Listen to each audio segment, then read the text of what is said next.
More criminal charges against Donald Trump, this time over the Capitol riots and efforts to overturn the 2020 U.S. presidential election.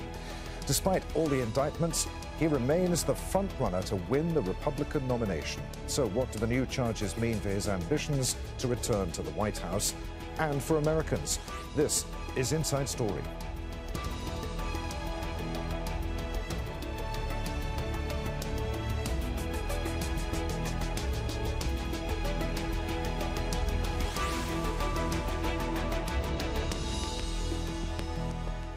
Hello, welcome to the program. I'm Adrian Finighan. Donald Trump's legal problems are piling up fast, with yet another indictment, this time from events after the election he lost to Joe Biden 3 years ago.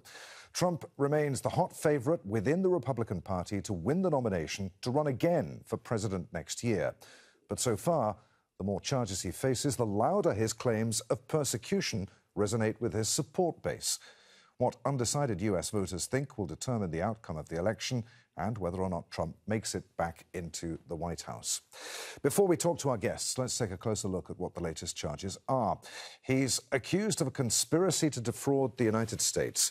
This stems from what prosecutors say is a plot to overturn the election results on false pretenses, along with its 6 co-conspirators. Trump is also charged with 2 counts of conspiracy to obstruct an official proceeding. That relates to interfering with Congress confirming victory for Joe Biden. The 4th count is conspiracy against citizen rights. That's interfering with the right of Americans to vote and have their vote properly counted. These charges increase the total Trump faces to 78.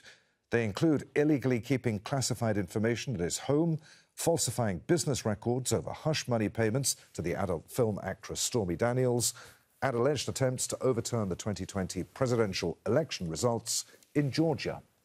Our White House correspondent Kimberly Halkett has followed Trump on the campaign trail and in the White House too, as well as the twists and turns of his legal problems. He joins us now. Kimberly, will these latest charges help or hinder Trump's bid for a second term in the White House? In the short term, these are likely to help Donald Trump because, once again, what it does is put Donald Trump's name in the forefront in newscasts all across the United States, all around the world. It's injecting oxygen into his campaign for another term in the White House. And so this is very good news for Donald Trump. It's what he likes. It's giving him headlines. But in the long term, it could be detrimental because what this is doing is time-consuming for Donald Trump. He has yet another legal battle to fight. It is distracting, and it's also sucking money away from the war chest, if you will. These are all battles that he has to fight, and it's a battle that is distracting from the battle he wants to be fighting against Joe Biden for the White House. And so ultimately, this is a problem for the man that wants to become president once again. And with all of these distractions, I suppose you could argue that Donald Trump is unable to offer voters in the U.S. anything new. However, you could say the same for President Biden, couldn't you? I mean, how do U.S. voters feel about a Biden-Trump rematch? In many ways, and I think you can tell by these candidates and what they're offering, that it doesn't really matter who the candidate is. The American public has already made their mind up. The Americans are Democrat or Republican, regardless of who the candidate is. And so the fact that these are the choices is really evidence of that. The reality is that people are voting really for their party more than their candidate.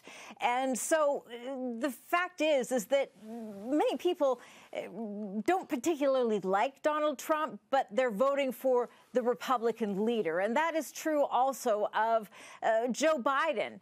Joe Biden was very popular when he was the vice president under Barack Obama, but that's not necessarily true now. In fact, he has about the same popularity as Donald Trump when he was in office. And we've really seen a deterioration of Joe Biden while he's been in office. He's made many gaffes. He is not really likable in the same way that he was. He's stumbling more. And so really, there's not a lot to offer the voters this time around. The economy is struggling. People don't feel like they're doing better. They're not better than they were 4 years ago. And in fact, when it comes to Bidenomics, the thing that he is branding as his big sort of saleable thing to the American voter, well, that's not really flattering to the president either, given the fact that we've now had Fitch downgrading the American economy and really sort of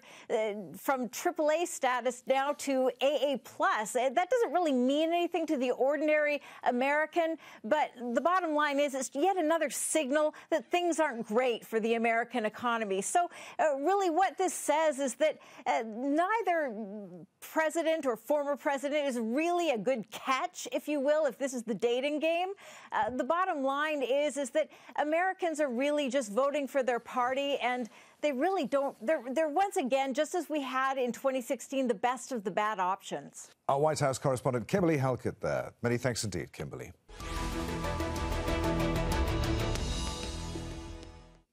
So let's bring in our guests. From Washington, D.C., we're joined by Adolfo Franco, a Republican Party strategist and former advisor to Senator John McCain.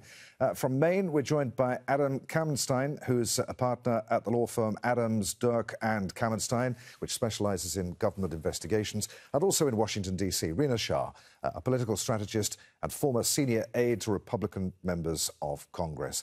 Good to have you with us. Many thanks indeed. Let's turn to Adolfo first. Trump's been indicted 3 times now. Has been investigated, as we heard there, on several other fronts. He says Tuesday's indictment is, quote, the latest corrupt chapter to meddle with the 2024 presidential election and part of un-American witch hunts. Let's break that down for a moment, Adolfo. Are the charges against him and the timing of them politically motivated? Absolutely right. President Trump is absolutely correct. A couple of things just to begin. First of all, let's talk about the timing, and I'm glad you asked about that question. Every time there has been news, significant news on the Biden family corruption syndicate and Hunter Biden, significant. For example, Devin Adams was a key witness this week regarding the allegations of Biden family corruption. Every time there's one of these incidents, we either have a new indictment or we have some cases, an amended indictment to try to take the news cycle to change away from the Hunter Biden and President Biden corruption allegations away from the headlines in the United States. So the timing is curious. If you look at the timeline, we don't have time in the program. Each one of these cases has been around a major Biden event. I venture to say there's another indictment coming in Fulton County, and it will be timed again when there's a Hunter Biden or President Biden corruption story. That's the first. Secondly, absolutely, this is a weaponization. Every one of these indictments has been brought by either Democrat-elected prosecutors, Democrat-appointed prosecutors, or the Justice Department, which is controlled by President Biden and Attorney General Merrick Garland, his political appointee. In the case of Jack Smith, to be clear, he is not an independent counsel. He's a special counsel. So therefore, his actions, including these, are all cleared by the Justice Department. So this is something unprecedented in American history. We have a situation where a former president, is being prosecuted by his political opponent by using the machinery of the government. And that should be a chilling and concern for every single American. Adolfo, I know that Adam and Rina are itching to get into this, but I just want to put one more point to you. Will Hurd, who is another potential Republican nominee, for those who don't know, he said that Trump is unfit for office, that his presidential bid is an attempt to stay out of prison and scam his supporters into paying his legal bills. As Republicans, he said, we need to prioritize offering solutions to difficult issues affecting all Americans. If we make the upcoming election about Trump, we're giving Joe Biden another 4 years in the White House. I mean, Trump has nothing new to offer voters, does he? Well, he absolutely does. He has a continuation of his excellent policies for the last for between 2016 and 2020. Any American, I would hope every American will be asked, are you better off today, as President Reagan asked, than you were 4 years ago? And the answer is no. As your reporter indicated earlier about Bidenomics, which is a disaster, and the President Biden's... Hang on. Aren't Americans at least better off now under Biden than they were when Trump was in office? They're absolutely worse off under President Biden. Anybody who goes to the grocery store or pumps gas or has their real wages reduced in any of the analysis that are done, they were better off under President Trump. So absolutely, President Trump is offering a better solution. About Will Hurd, by the way, when he made those comments, he was roundly booed by Republicans when he made those comments, a person who has absolutely less than 1% approval in the Republican Party. So you're talking, and anyone can make a critic, anyone can try to make a headline. This does not represent the views of the vast majority of the Republicans who continue to grow and support. President Trump's support continues to grow among Republicans because of this political persecution. Okay. All right.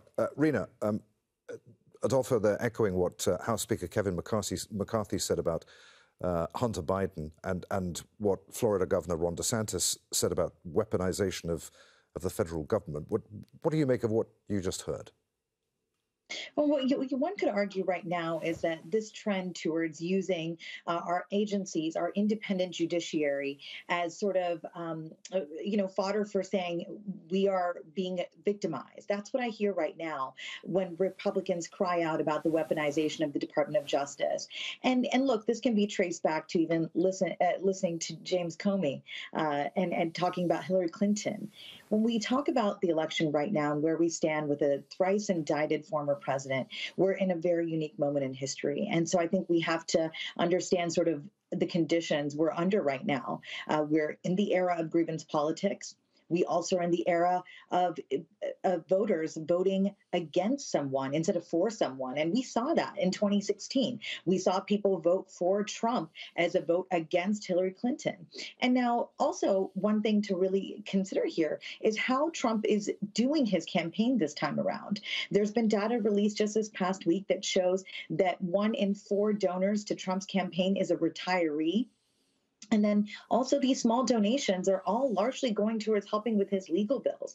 It's only a matter of time until that money sort of runs out and can't help his campaign effort and has to continue helping his legal effort. So these are the conditions under which this candidacy, this very unique candidacy of the former president is operating under. And then you've got all of these sort of what would be called establishment Republicans, people with long resumes in public service saying that they're better than him, looking for that entryway through which they can make the case of the American public that Joe Biden shouldn't get another chance at the White House. Now, I see it this way. We have a very short set of time until we start to see more of the independent voters sort of factor in. Right now, in these polls and in much of these audiences that these GOP primary candidates are going to, you're seeing a lot of the most extreme part of the Republican Party show up. You're seeing the most sort of fervent supporter. You're seeing people who are going to stick with the standard bearer no matter what.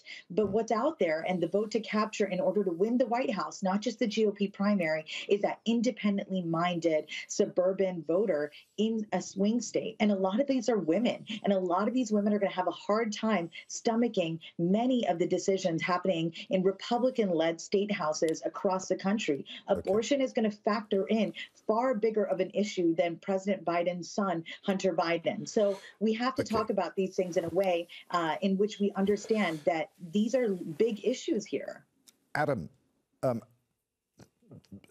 do with we were discussing whether these charges against Trump are, as the Republicans say, politically motivated. Are they, or is this just the wheels of American justice in motion, where electoral cycles and who might be running for what office at whatever time don't really matter? Yeah, thank you for having me. I think to suggest that these charges are political is somewhat preposterous. If you read these indictments and you're at all familiar with the American justice system, Trump famously said when he announced his candidacy, or shortly after he announced his candidacy back in 2016, that he could shoot somebody on Fifth Avenue and get away with it. And I think that's, metaphorically what we're seeing play out here. As a former federal prosecutor that's tried more criminal cases than I can count, I can tell you that the the indictments here and the evidence alleged is absolutely overwhelming. I wish I had anywhere near this much evidence in the criminal cases that I tried. And that's not just my perspective, that's the perspective on these cases from Republicans that served in his administration. I think it was Attorney General Bill Barr, a Trump appointee who served as his Attorney General in the last administration. Upon reading the indictment in the other case with the records, the Espionage Act case, called Trump toast.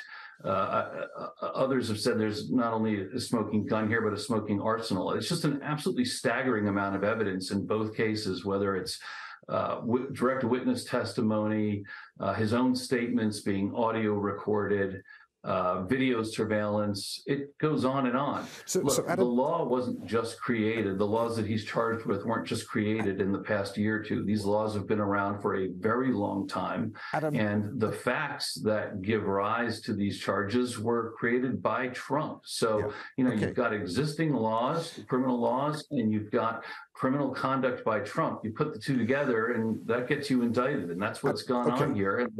But Adam, how does the American justice system rise above all of this political mud throwing that's going on and the accusations against it that it is being politically weaponized? Yeah, I'm sorry, you cut out a little bit, but I think I heard the question. Look, it's incumbent upon the Department of Justice and the prosecutors to proceed apace without regard to the politics of the day. And that's what they're doing. So you're going to have the political partisans make what they want to make about these charges. The Republicans are going to defend Trump and the Democrats are going to use them against Trump. And that's just the way of the world. What Jack Smith and his team in the Department of Justice have to do is proceed without regard, without fear or favor with respect to Trump's presidential campaign and just proceed as they would in any other case. And that's what I believe they're doing. Adolfo, what do you make of what you heard just there? These charges are absolutely not politically motivated. Right. Let me unpack a lot of what both guests said. First of all, Rina, independent judiciary. No one's talking about judiciary. We're talking about prosecutors, and they have discretion, and they're political individuals. The professor should note that every one of these has been either a Democrat appointee or an elected Democrat that's bringing these prosecutions. This indictment is absolutely ridiculous on its face. It is the January 6th report with some omissions, and I'll tell you the important omissions that were made. It is a chilling attack on the First Amendment. Because we have an independent judiciary. I don't know why we need there's a difference between, Rina, let me finish. Yes. There's a difference between the judiciary and Adolfo, you name check me, and you're trying to discredit what I said about an independent judiciary. We have an independent judiciary in this country. It's supporters of Trump like you that keep saying that's a Democrat, that's a Republican, that's a Democrat, that's a Republican. Why? Read the Constitution. Did I interrupt the other guest? Did I interrupt Don't the other name guest? check me. Okay, Don't look. Check me. Okay, Adolfo, make your point. I'll fact check you. The fact is, read the Constitution. We have an independent judiciary. Don't try to bring your alternative facts. Okay, look, either this we can't, person has a monologue or I'm allowed to finish or I won't participate. We can't all talk. He always does this. He always name checks. Well, we cannot have two people with my... Listen, you continue your program without me. Do not fact check me. You continue your program without me. Stop. Your program without me. We can't talk over each other, and Adolfo has gone. Okay, we'll get Rina. Just make your point quickly, and we'll go back to Adam.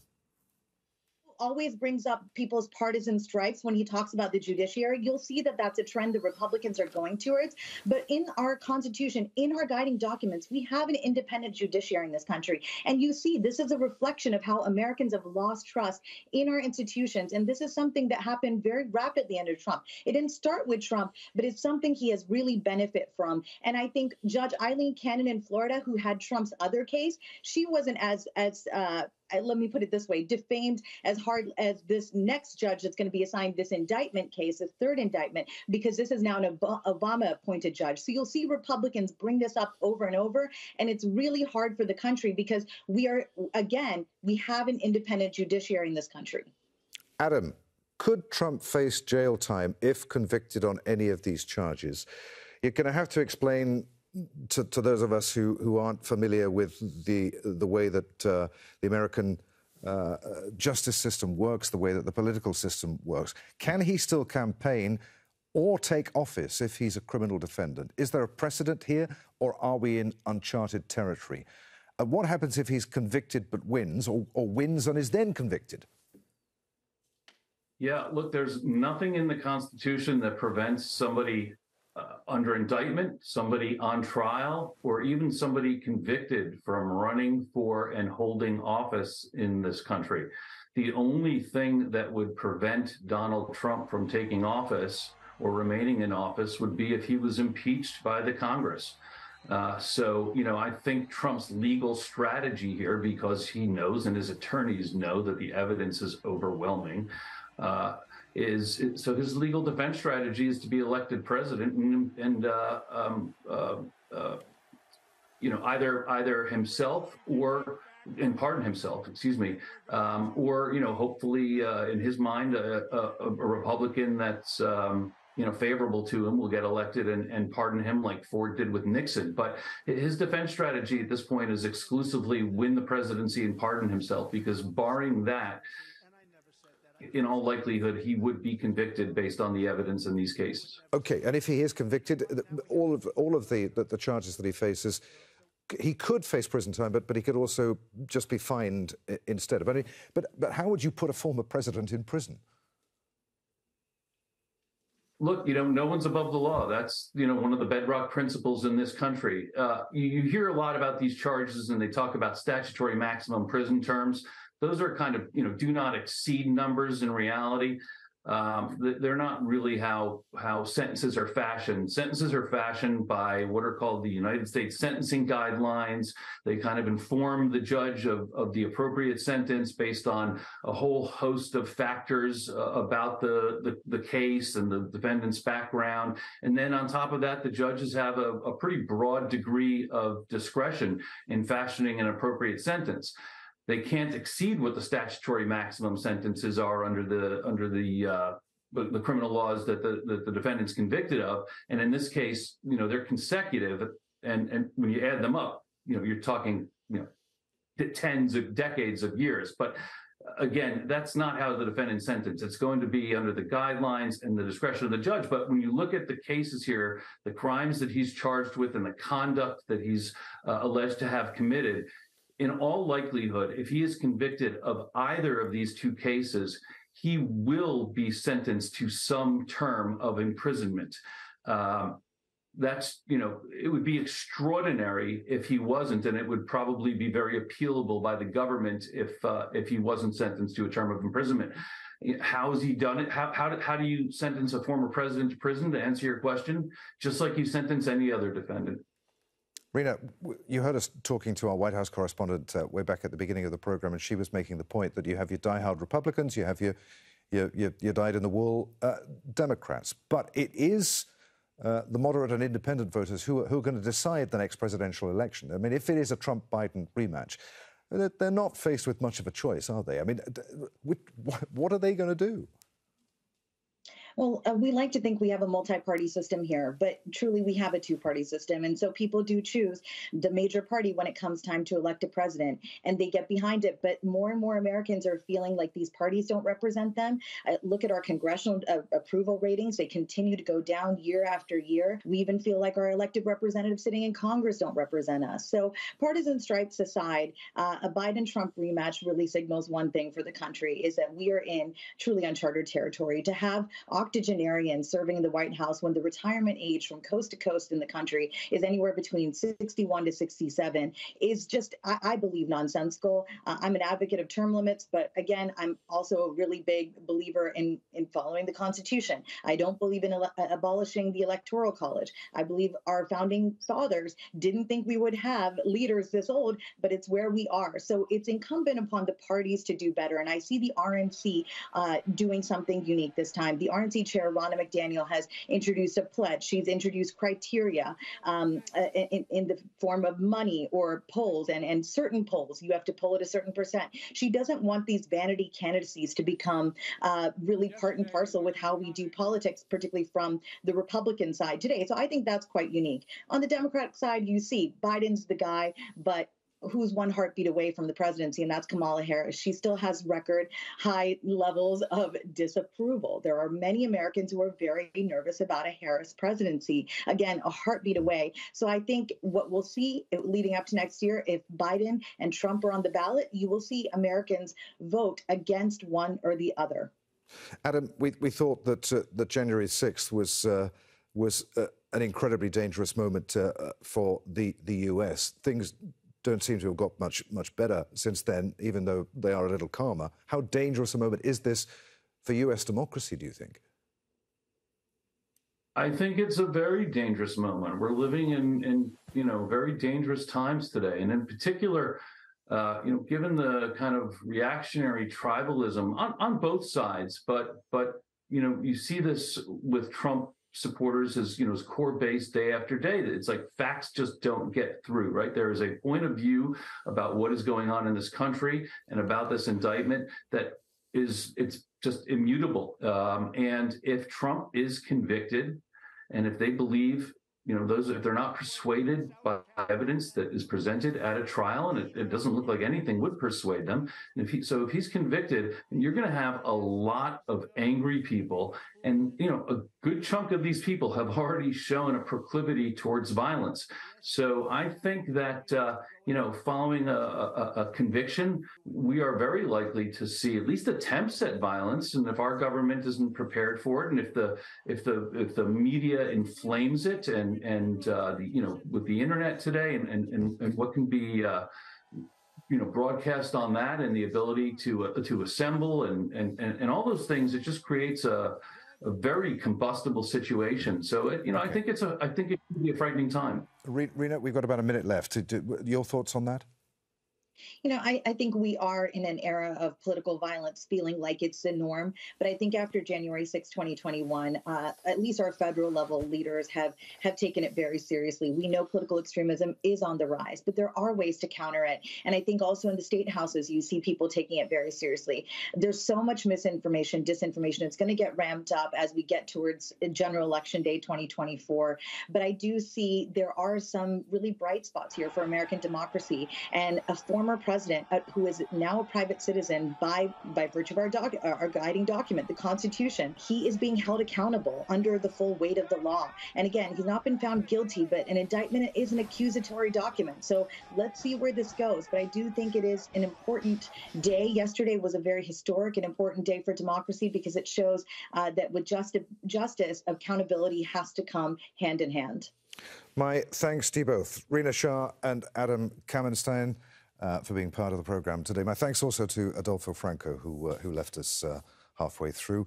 As always, thank you for watching. You can see the programme again at any time by going to the website at aljazeera.com. For further discussion, join us at our Facebook page. You'll find that at facebook.com/AJ Inside Story. And of course, you can join the conversation on Twitter. Our handle at AJ Inside Story. From me, Adrian Finighan, and the team here, thanks for watching. We'll see you again. Bye for now.